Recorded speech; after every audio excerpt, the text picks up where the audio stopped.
Hello, beautiful soul! Welcome back to my channel. This is my channel from Japan, Kabayan Gemini.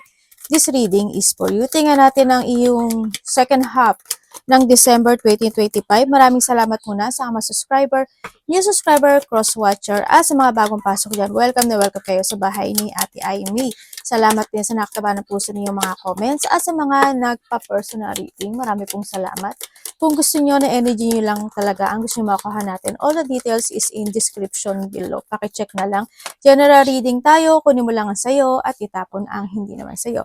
Maring vice versa, energy mo, energy ng person mo, energy ng malapit sa puso mo, nangyayari or mangyayari pala. Use your own intuition, lawakan niyo ang inyong isipan, ano man ang gender mo, ano man ang edad mo, wala sa baraha ang kapalaran ng tao, nasa inyo pa rin ang success nito. Kung gusto niyo na positive lang ang gusto niyo makukuha at ang gusto niyo marinig, hindi itong channel na ito para sa inyo. Nagsasalita ako dito ng warning. Hindi po yung negative. It's a warning para meron kang idea kung yung mga bagay o sitwasyon na pwedeng pagkaingatan or maging alert. No? Gemini, there's a blessing coming into your life. Yeah, maaari ba sa inyo mahilig kayong mag-iinom ng mga fruits, ganyan. At syempre, wow, take care. Enemies are working against you. Ang nakikita ko sa dito. Siguro andito rin yung may mga tao. Because of the blessing na parating sa iyo, maaari may mga tao na maiinis, magagalit, or ma-hate ka nila. O may mga tao behind your back na pwedeng may gumawa ng hindi maganda o may gumagawa ng hindi maganda. Yan. Ay, oo nga, no? Control your anger and you will be sorry. Kaya sinasabi dito, mas habaan mo yung pasensya mo this second half, ano? Ganyan. Nando yung point na pag-isipan mong maigi, huwag kang maging, huwag kang matrigger or huwag kang maging nagger or huwag kang magalit kaagad o mag-isip ng masama kaagad. Kasi baka hindi iyon maging maganda ang karesultahan ng sitwasyon. And syempre, sa iba naman sa inyo, kung kayo is mga, actually pwede rin to sa, sa mga pagbili-bili ng mga bagay-bagay. Ganyan. Control yourself. No? Kumbaga, ay gusto ko to, gusto ko yan, gusto ko yan, ganyan. And at the end, you will be sorry at naubos na pala yung ipon mo o yung naubos na pala yung bonuses mo o yung pera mo. Ingat ka pa rin, ano? Huwag kang too much hungry. Increase in material wealth or spiritual growth. Sa iba sa inyo, this is a spiritual growth.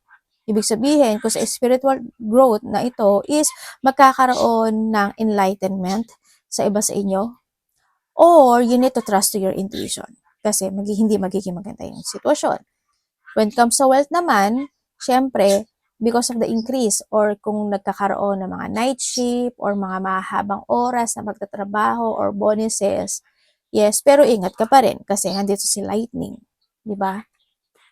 Huwag masyadong magasto. Situation in the balance that require careful handling. O, di ba? Like I told, kailangan mo talaga ng careful handling. Hindi yung parang si grasshopper na ganyan ang ganyan. Sige na, bahala na, bahala na. No, make a plan. Make a think and trust your intuition. Careful handling Kaya sala yan, pwede sa salita mo, pwedeng sa action mo, sa movement mo, sa decision mo, pwedeng doon. Light-hearted, carefree time. Nandun ka, may mga sitwasyon na magiging emotional ka talaga dito sa sitwasyon. Also, alagaan at pahalagahan mo rin yung sarili mo, no? Wag maging lightning, no? Kasi yan nakakasakit to, no? Parang masakit magsalita or masakit masasaksak ka, ganyan.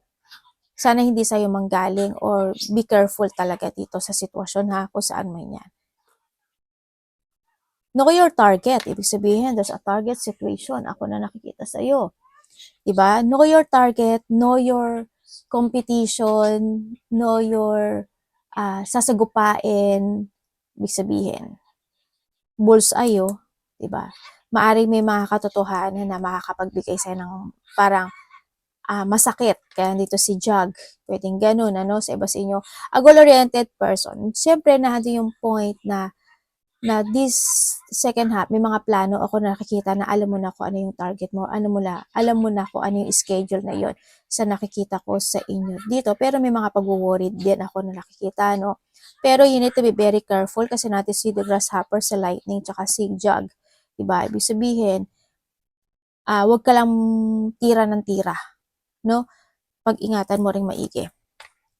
Or sa iba sa inyo is yung mga plano sa buhay. Kumbaga, may target ka na para in your material success sa trabaho mo or enlightenment in some aspect of your life.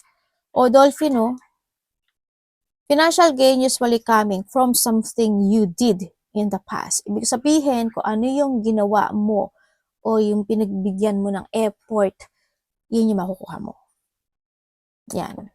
Kung malaki siya at naging focus ka doon, it's big. Kung ano lang, basta kung ano yung trabaho mo in the past yun.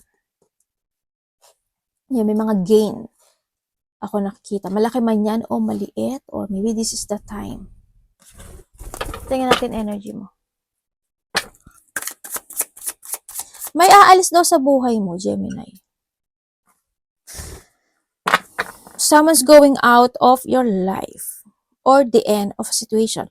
Either may aalis sa buhay mo, ikaw ang aalis, or someone is aalis, pwedeng ganun, or may magtatapos na sitwasyon sa buhay mo. O may tatapusin ka. May pagtatapos. Energy ni Gemini.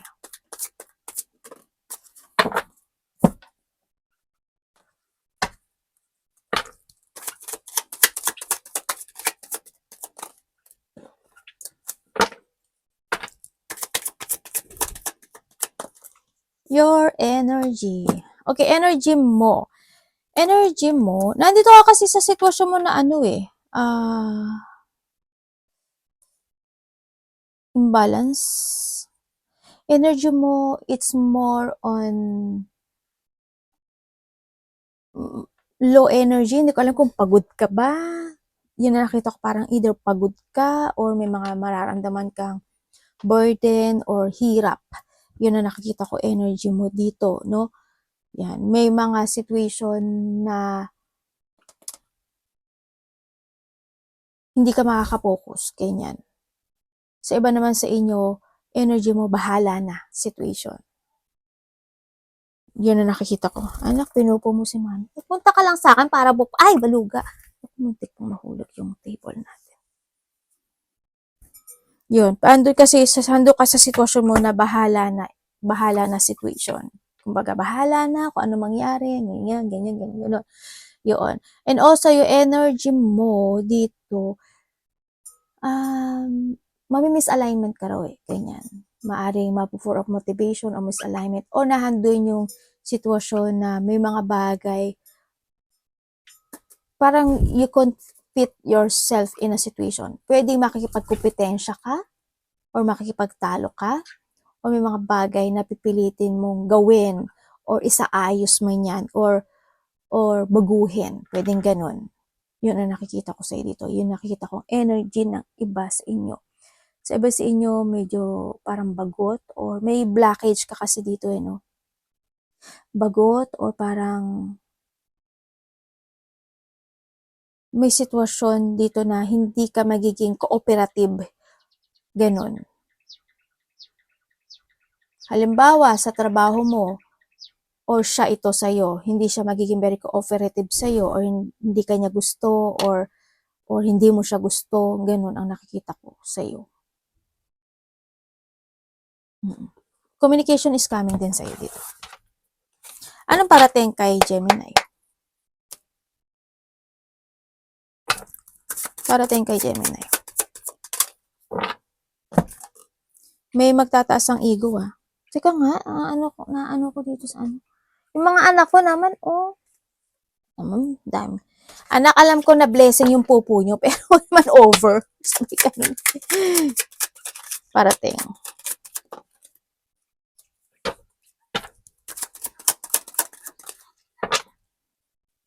Okay, parating sa'yo. Parating sa'yo, iba sa inyo parang may hinihintay ata kayo. Yan. Iba dito parang may mga hinihintay kayo. Either you're waiting for a result, for a reward, or any situation na you are waiting. Ganyan. Na parating din sa iyo is, nandito ka sa sitwasyon mo na may mga bagay o sitwasyon, pagpaplano, ganyan.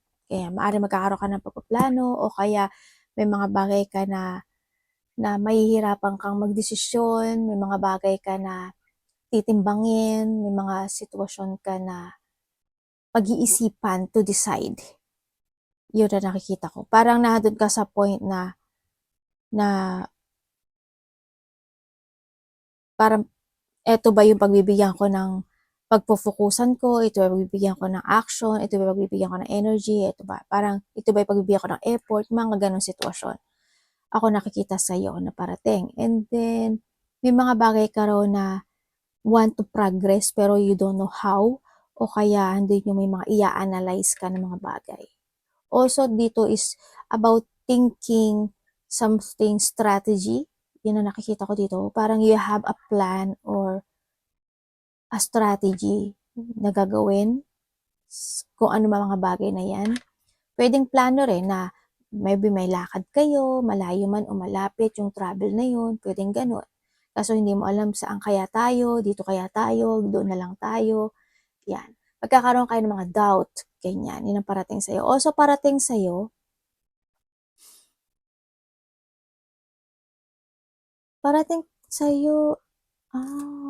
okay. May tao na hindi kanya kinakausap or hindi mo siya kinakausap or you block this person. Ay, talaga po.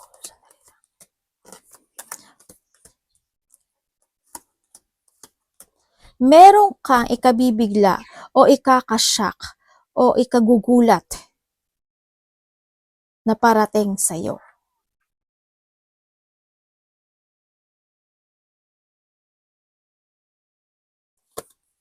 Yun ang sabi.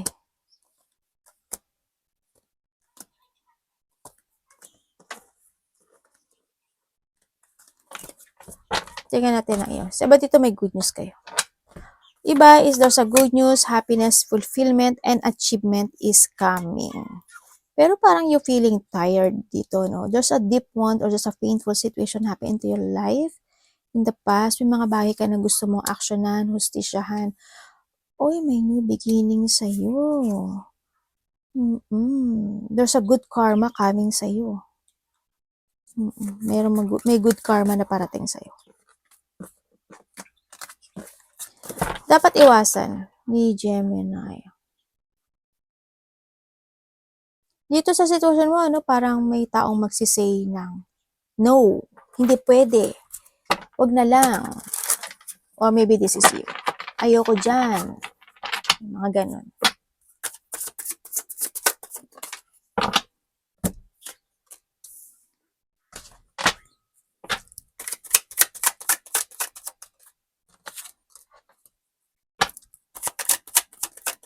Dapat iwasan.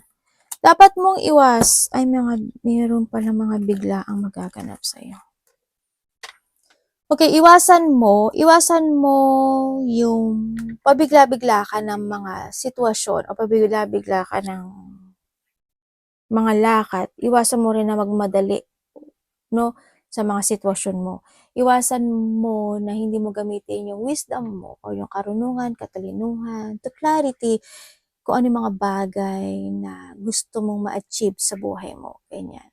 Planuhin mong maiki. Ganyan. You need to focus. And then, syempre, kailangan sa'yo is a logic organized also. Ganyan. Iwasan mo yung magkakaroon ka ng pagpapaliban o kaya naman is not to achieve yung mga bagay na you want to achieve. Iwasan mo rin yung not to cooperate or yung makaramdam ka na yung feeling mo hindi ka naiintindihan or hindi mo sila naiintindihan, vice versa. Yung mga tao na, syempre iwasan mo yung pabigla-bigla ka ng basta masabi mo lang, madesisyonan mo lang, ma-actionan mo lang, iwasan mo yon, ha? Huwag kang ganon. Ingatan mo yung mga salita mo din dito sa sitwasyon. Syempre, you is not to open up or may mga bagay kasi na need to accept. Yan. Iwasan mo na hindi ka makapag-forgive, acceptance, heal, and recover in some aspect of your life. Siyempre, andun din yung sitwasyon na kung may mga bagay na gusto mong na dinadamdam ka, alam ko naman makwento ka, Gemini, di ba? Siyempre, yung sa mga trust person mo lang sasabihin yung mga gusto mong dapat sabihin, ano? Ganyan. And also, release the pain. Mga bagay ko. If there's a pain, parang nakikita ko sa kayo dito. Kakaroon pala ng getting together sa inyo, no? Yan. Tingnan natin ang love. Kapatid, anak, magulang, karelasyon. Pero alam mo, may tao madi-disappoint sa'yo. Or ikaw ang madi-disappoint sa kanya. May mga another message. May mga unexpected of low of emotion coming. Pwedeng may there's a pain, deep hurt, disappointment. Pwedeng may mga intense situation. Mga biglaang magaganap na hindi pagkakasundo, pag-aaway man yan, ma-stress ka, ma-depress ka. Ganyan. Hindi pagkakaunawaan. Pwedeng gano'n. Sa iba sa inyo. Mga biglaang decision, iwasan mo ha. Ay, ano ba yan? Love.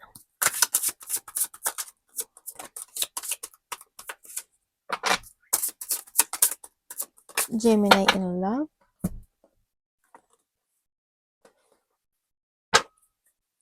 Oh, okay. Sana hindi nyo energy to. Pwede ikaw rin kasi ito no? Okay, when it comes sa love. When it comes sa love, kung kayo is single,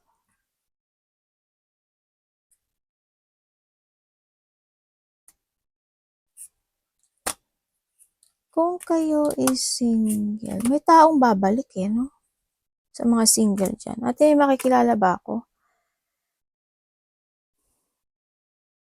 May makikilala ka? Sa iba sa inyo, dalawa yung makikilala lang mo. Pero you need to be aware ang sinasabi dito. Pwedeng may makakausap ka na o pwedeng ito is nakakausap mo na or may makakausap ka.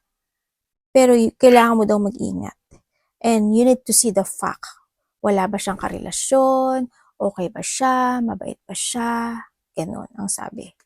And sa iba naman sa inyo, kung kayo is separated. Kasi dito sa sitwasyon na to, andun talaga yung paglalay. Andun yung pagbibitray o pagtataksil ng isa sa inyo. Pag-iwan din sa ere, ang nakikita ko dito. Hindi lang naman kasi ikaw yung kausap niya, no?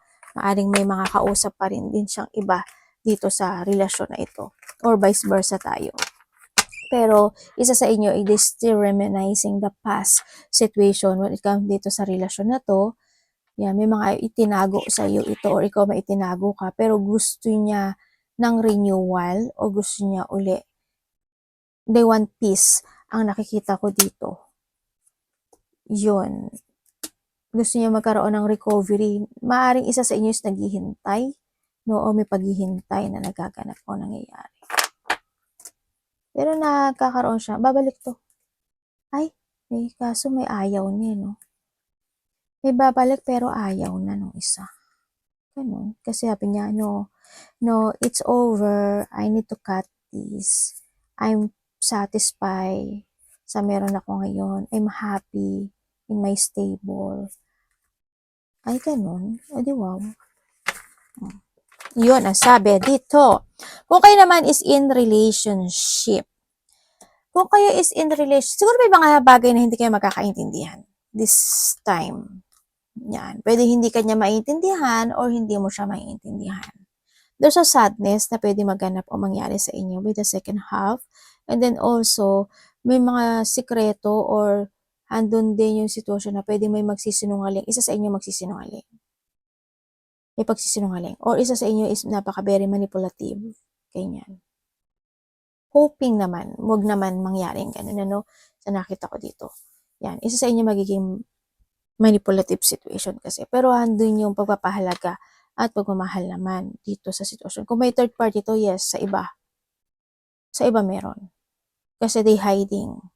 Tapos nandun din yung sitwasyon na nagsisinungaling talaga siya. May pagbibetray. Money. Gemini, money. Pwede rin naman na alam mo. Sa iba sa inyo. Kung alam nyo, it's up to you. Ibig sabihin, may connection pa sa iba. Yung isa. Sa may mga Pero magsisinungaling eh. Baka ikaw yung magsisinungaling or someone. Sa money mo, mo ka, pagkakagasusan nata itong iniisip mo ah. Sa money mo, very careful ka naman when it comes sa money mo. Yun nga lang siguro there's a go out situation or may mga outgoing, ganyan. Baka magkakaroon ng mga excitement na magiging related talaga ang pera.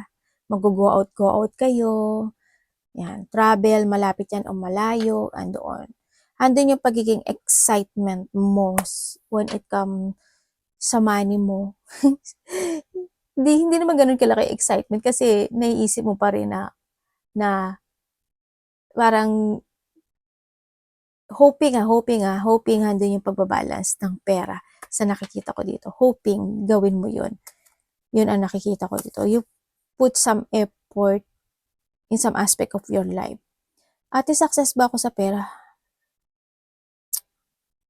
Hindi naman nawawala yung excitement pagdating sa pera mo, sa nakita ko. Yun nga lang, may mga disappointment. Ibig sabihin, hindi siya ganon, hindi siya sa inaasahan mo yung parating.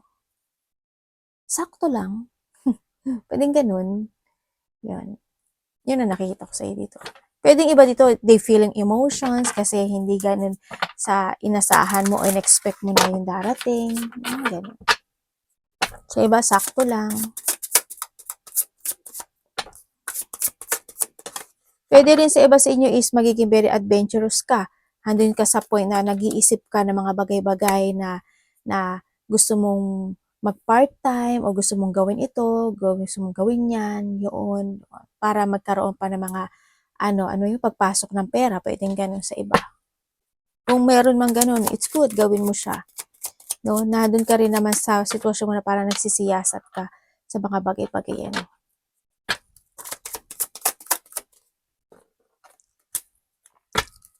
Advice. Okay, when it comes to advice is you need to focus, no? Kailangan mo lang talaga mag-focus, control yourself, more on patient, ang sinasabi rin dito, and then try to make it balance, yung lahat ng aspeto ng buhay mo, sa kaibigan mo man yan, sa karelasyon mo, sa pera mo man yan, spiritual, emotional, and then trust your intuition, you need to learn from the past situation. May mga bagay na kailangan mo magkaroon ng self-evaluation or nandun yung sitwasyon, decision-making change or this is a time to awake or may mga bagay na need to let go or baguhin kung kinakailangan. Siyempre, be grounded, focus ka lang to make it real yung mga gusto mo mangyari sa buhay mo, know your plan or layunin in life, focus to your ambition, and kailangan sa'yo is to magkaroon ka ng settling down or mag-settling ka to focus sa bagay na you want to success, sa layunin mo. Ano ba yung layunin mo this time? Lalo na 2026 is coming, di ba? Yun, you need to escape sa isang sitwasyon na it's not working to you anymore. You need to get away with something and you need to start fresh. Yun ang sinabi. Arigatou namaste, God bless.